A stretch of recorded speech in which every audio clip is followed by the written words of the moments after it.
দেবকাহিনী আর একটা টেম্পল ব্লগে বন্ধুরা সকলকে স্বাগত জানাচ্ছি।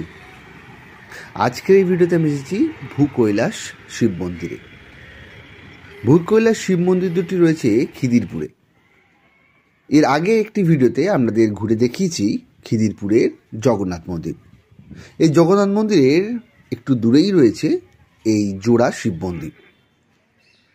খিদিরপুরের কালীবাগানে জয়নারায়ণ ঘোষাল ছিলেন একজন ধনী ব্যবসায়ী।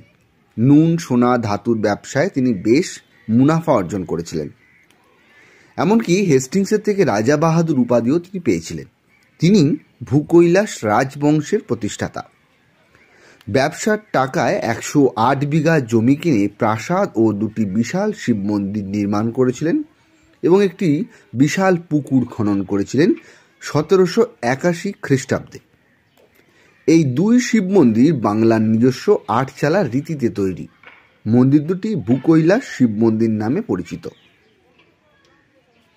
এই মন্দিরের সামনে যে পুকুরটি রয়েছে সেই পুকুরটির নাম স্বর্গগঙ্গা। পুকুরের পূর্ব দিকে রয়েছে রক্তকমলেশ্বর শিবলিঙ্গ।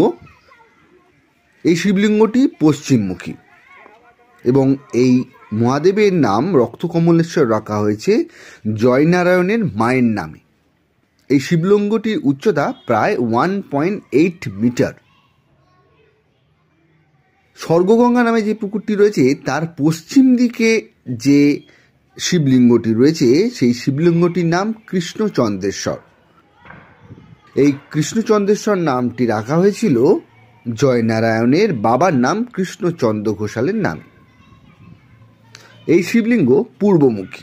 এর উচ্চতাও প্রায় 1.8 মিটারের মতোই।